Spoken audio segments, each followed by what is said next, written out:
I liked, going back to the beginning, I liked Shatner as Kirk. Oh, that was great. I like the Sally Field and Smokey and the Bandit bit where, was great. Where he was the flying nun. I saw that. That was funny. The three live songs were performed well by one and more.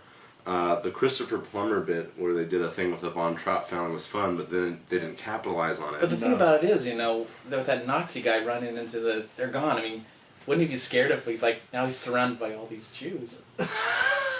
That would have been really interesting. Wow, very true. Funny. Yeah, and then Ted made all these Jew jokes. This is highly offensive to me. Yeah, they could have used that, and like a Nazi coming into the room, and he'd be scared that he's surrounded by people. But whatever. I didn't like Barbara Streisand's performance. Yeah, she jumped the shark when she was born. Yeah, exactly. I don't know what it is with short hair now. Anne Hathaway with the short hair, Charlize Theron with short hair, and all the men. Charlize can do whatever she wants. Charlie pulled it off. Trust me. Yes, but all the men have these beards, Clooney and Affleck and it's a cool thing. Chris Pine, it's kind of in now. The men with the beard is it's in. It's a lot less stressful. Well, and Jennifer Lawrence fell. When she was getting her award, she fell. Actress, yeah, I saw that. That was interesting, but she pulled it off. She did well and had a great speech. I think it helped with their sympathy. I don't think it was that great of a speech. It was I don't think she thought she was going to win. No. One of my things I was most upset about was Spielberg losing Best Director. Yeah. Lincoln was my favorite film of the year. What I'm saying is they gave him out to everybody. I think they just they spread the you wealth. get an award, you get an award, you get an award. That's right. But what I was gonna say, as far as like political behind the scenes stuff, Quentin Tarantino won Best Screenwriter. Yes. I'm really glad that he won that, but it seemed like he won that because he didn't get nominated for Best Director for Django. So it was a consolation prize. Yeah. And then there was this behind the scenes fervor that Ben Affleck didn't get nominated Best Director for Argo. So he's been winning everything lately. Won DGA, won Screen Actors Guild, won Golden Globes. So it was like the foregone conclusion that he was going to get the sympathy vote and win Best Picture for Argo. So his producer, who was a dude from True Lies. Oh yeah, he's George Clooney's one of his best friend, Grant something. The guy from That's True George Lies? Clooney's one of the best friends in the whole world. I mean, that's a good best friend to have, is George Clooney, because he produces everything George Clooney does, and he's got a beard. I understand that, but you really guys think Argo's going to be watched in 10 years? What do you think Lincoln will? Well, sometimes Oscar winners. I think Lincoln will be preserved. It'll be like Shakespeare in Love. No one will watch that movie ever again, and it won the Shakespeare Oscar. in what? Shakespeare in what? Yeah, exactly. And that's the way I felt about Argo. I think Argo won't be watched ever again. I liked Argo. I think Django Unchained. Django was great. My favorite Django, I'll watch that forever. Really quick, my favorite movies of the year in the top 5 were Lincoln and Life of Pi and Moonrise Kingdom and Amour. Yeah. But if I would have voted, I probably would have voted for Django Unchained. Interesting. Moonrise Kingdom all the way. There you go. I'm just happy he got one nomination. Yeah. I lost the vote on that. Yeah, exactly. So I felt that Spielberg was robbed. I felt that Lincoln was a very rich ensemble cast film with great performances and a deep meaning. And Life of Pi, although I liked it, it's very heavy on CGI. It's Slumdog Millionaire meets Castaway, a kid on a boat, and I don't know. Did Ang Lee's direction totally trump Spielberg's? I think it's more just how it looked and how it was presented with the CGI looking. I couldn't see the CGI, in my opinion. I just couldn't. But as a directed film, I was thinking that Spielberg was going to win just because that film looks like you can actually walk in there. I mean, both films do look like you can walk in there and touch it, but you can literally, those sets were built. Correct. And it looks all this work was done, and the acting's so great. Some of the winners here. So, Best Picture, Argo. Yes. Best Director, Ang Lee. Best Actor, Daniel Day-Lewis. We knew that was going to happen. And he gave a good speech, right?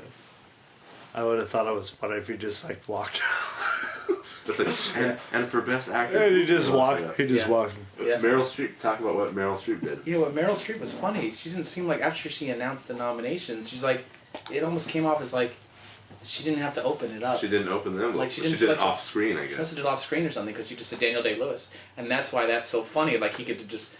And the winner is... And then he just walks up there. Yeah. Because everybody knows he was going to win. Best Actress, Jennifer Lawrence. Yeah, she was very for Hunger Games, right? Yeah, Hunger Games.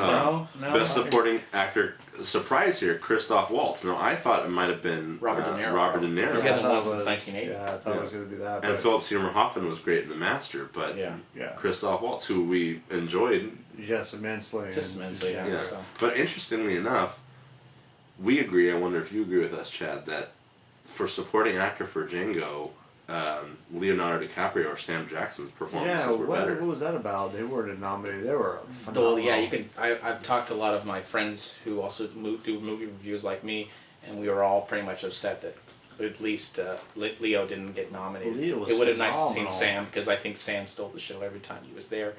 Well, Sam Jackson's best performances. Jackson, it was one of his best performances. I know what I wanted to talk about really quick. Go for it. One of the greatest directors of photography, Roger Deakins, has been nominated almost 10 times, I think. I have to go back and check my facts. But he was nominated this year for Skyfall, which I thought was a wonderful reason for him to win. Instead, it went to, I think, Lucius Malfoy. Nobody got that? Okay. Because his hair looks like Lucius Malfoy. I thought it was Sindel from Mortal Kombat. The thing about it is, a lot of my friends are saying, like, why are all these Death Eaters from Harry Potter winning all these awards? Because all these guys had like this long hair, blonde hair. But anyways, I think, I love Life of Pi, and I'm happy it won.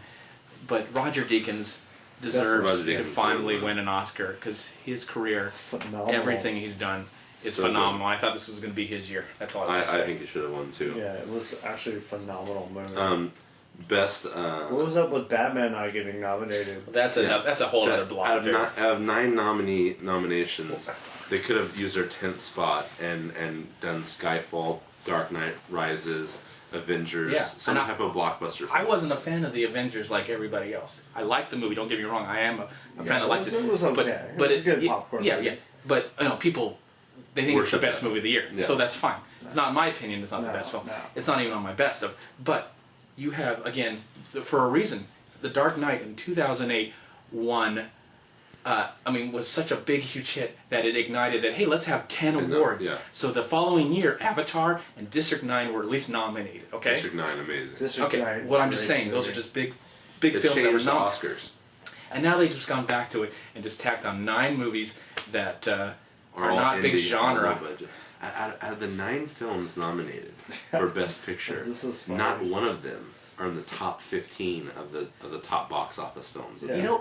And again, why I bring that up is Hobbit. Bring in the Avengers. People saw it. People loved it. The critics loved it. It made $600 million in the U.S. alone. You Oscars, you wonder why nobody watches your stupid show? And I love the Oscars. Again, I've been watching the Oscars since probably the 70s.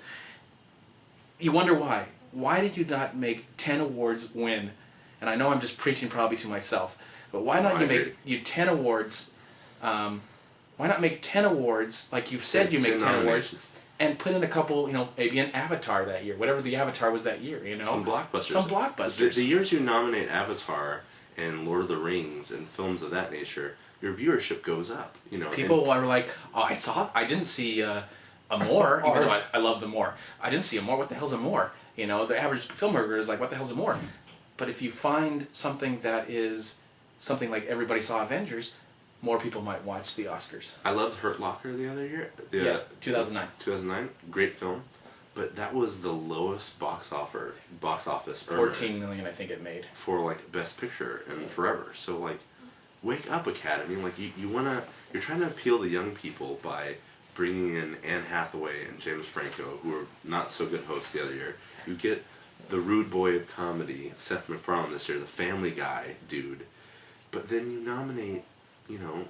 They're good movies, but Amor and Beasts of the Southern Wild, and nobody watches these films. Yeah, nobody saw them. And so they kind of...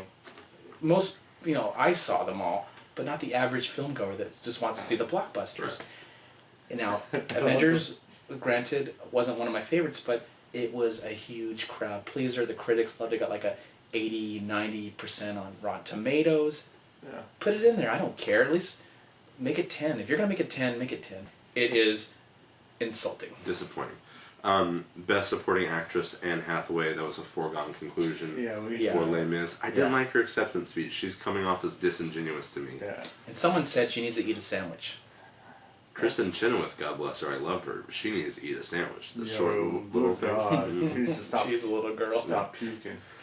Best Animated Feature, Winter Brave. What about Frankenweenie and Paranorman? Yeah, that was weird. That was a weird. I was happy with that. I'm happy with that. I love Wreck-It Ralph, but I think Brave was the better film, and I'm happy. And then with Best Foreign Film, we knew it was going to go to more.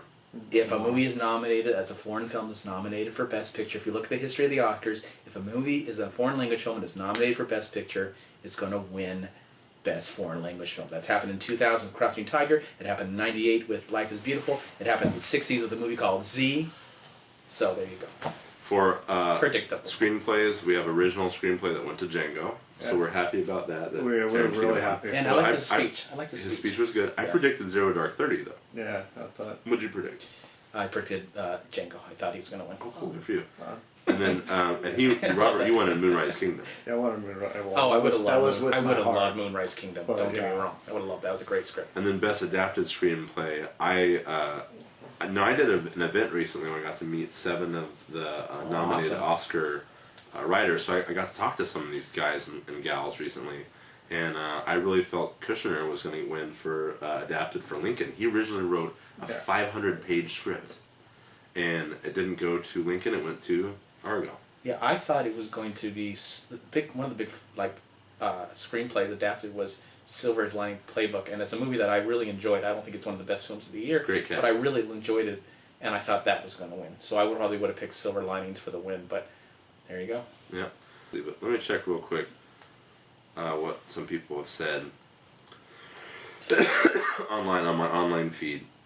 My friend Michael Manriquez blames the Oscar debacle on Seth McFart joke, he calls him. I'm just going to have to watch the show now so I can have a comment on it, because I've only watched bits and pieces. I said it was one of the most disappointing shows I've seen. Yeah, it was pretty bad. My friend John Betts says he gave up on the Oscars years ago. My buddy Jay said that he thought Seth did an alright job. He behaved himself better than he thought he was going to. Anna, my friend Anna, says Tim Burton got robbed for Frankenweenie. Did you see the Tim Burton commercial, though? That was hilarious. That was pretty funny. I almost thought, Tim Burton, this is the movies you need to start doing. You need to start making these movies, man. Yeah. Some of the stuff you've been making is... our buddy Gabriel, with Stuffed Burrito Entertainment. What did he say? He says, I thought it was great, I was entertained, and I'm happy for Mr. Affleck. I agree with you on the Bond thing, though. They should have got Duran Duran, which is what Robert was saying. I saw that comment. Back together to perform View to Kill. That would have been cool. That would have been like a montage of all these great Bond songs. Yeah, they dropped the ball on the Bond. There's just a lot of things that could have been done better with the Oscars. Let me see what these other comments are. Michael says, this guy is such a tool tonight. He's the kid who eats bugs for attention and acceptance. Regarding Seth MacFarlane. Okay, so we got a kick over Renee Zellweger not being able to read the envelope twice. I did catch that. Go ahead. she was lit. Effed up, dude. So my buddy Red says that, yep, he thought she was high, but that she's still dateable. My buddy Dean... she was... Dude, I was like, I'd be the guy going, where's Renee at after the show? Where is she, man? I can't see her. I'm squinting so tight. My buddy Dean says, her eyes are always nearly closed and her lips are always odd looking. Interesting. She hasn't been in a movie in forever, man. No. Nah, she still looks my good, friend Danae pointed out that Renee Zellweger was swaying back and forth. I just like the jump that all of a sudden Queen Latifah goes, "Life of Pi." Yeah, because she couldn't. Yeah, she wasn't like Richard Gere was like, "Say the award," and she's just he did that on purpose, though. He probably. did that on purpose. And then Queen Latifah comes in and goes, "Life of Pi." She was trapped. I was hoping he'd say Lincoln, though, because John Williams hasn't won since '93. I know, John Williams is the best. Yeah. When I said Spielberg got robbed, my buddy Jay said Lincoln hasn't been this wronged in a theater since John Wilkes Booth. Oh, I thought that Seth MacFarlane joke was funny. my buddy Alan says Anne Hathaway got robbed of looking like a woman. Oh, that Like Jennifer My Garner. buddy Matt agrees. My buddy Brad says, not really, Derek. If you think about it, Pi was a much harder movie to bring to the screen than Lincoln. I disagree, but I respect you, Brad. I love you. Jay says, but Lincoln had more mutton chops, so that has to count for something. Yes. That's a good point. Chad, show your chops. My buddy Eric Clark is saying I should calm down because I'm too angry. My buddy Lane says... Don't watch this video then, dude. Judging from the clip they played, Sally Field was pretty spot on as someone off her nut. I guess so. And then the last comment here, Ian says that he voted for Argo, but something inside him knew that Ang Lee would win. First Brokeback Mountain, now this. I don't mean to spark a debate, but I feel like Ang Lee keeps winning on split decisions. Interesting. That's a good point. Well, yeah, because if you're split between Argo and Lincoln. But I feel like Ang Lee... Okay, you said that. Well, he's won... Every time he's won twice now. And the last time was for Brokeback. But what were the other movies nominated? Crash won the Oscar for Best Picture. Life of Pi was a visually stunning movie, but to me it was nothing more than that. Like Avatar, I feel it should have won visual awards, but nothing else. Just saying. You know Ian, right? Hope you like your comment being told on the internet. Alright, so we'll wrap it up real quick. I was just overall disappointed in the Oscars. I'm glad we had a good time at Oscar parties, but... Yeah, I had a fun time. I had a lot of people come to mine, like at least 40 people, so that was great. Poppin'. Well, we wouldn't have been able to watch it over here then. I like to enjoy the work. Well, we actually, a lot of people, we sat down and watched it. I was trying to, go around and make sure everybody was happy. And be the hostess with the mostess. Yeah. I thought the presenters could have been better. I thought a lot of just the setup could have been better. Seth MacFarlane wasn't terrible. He did things that made me laugh. Yeah. Would you have liked to see maybe Tina Fey and Amy Poehler do it? Because I heard they were great at the Golden Globes, and he joked during the beginning of the award show that Tina... I didn't get a chance to check that out, but I hope they host the Oscars next year. That would be cool. They're really funny. Yeah, they're really funny. Seth MacFarlane, I appreciate his dancing and singing. He did good he at that. He was wonderful. But I do kind of like the clips. I like the Argo I like the flight thing. I like the Sally Field thing. I miss the Billy Crystal editing himself in the movies. I would have liked to have done something like that, Yeah. But overall, I was underwhelmed by this Oscars. I'm gonna have to say my I'm gonna rewatch it, and you can check out my video on my channel, Movie Man Chat. Shameless plug. I will put information. Shameless plug. Chat's great. All right, well let's wrap this up, and check me out on Derek Easley Vlogs, and check out work I'm doing with Robert Ray for our next movie, Typecast, our feature documentary about body image in Hollywood. Check Chad's movie reviews out, and check out Game Fob for great gaming and entertainment news. Thank you for watching. Bye, Movieland. And we live film.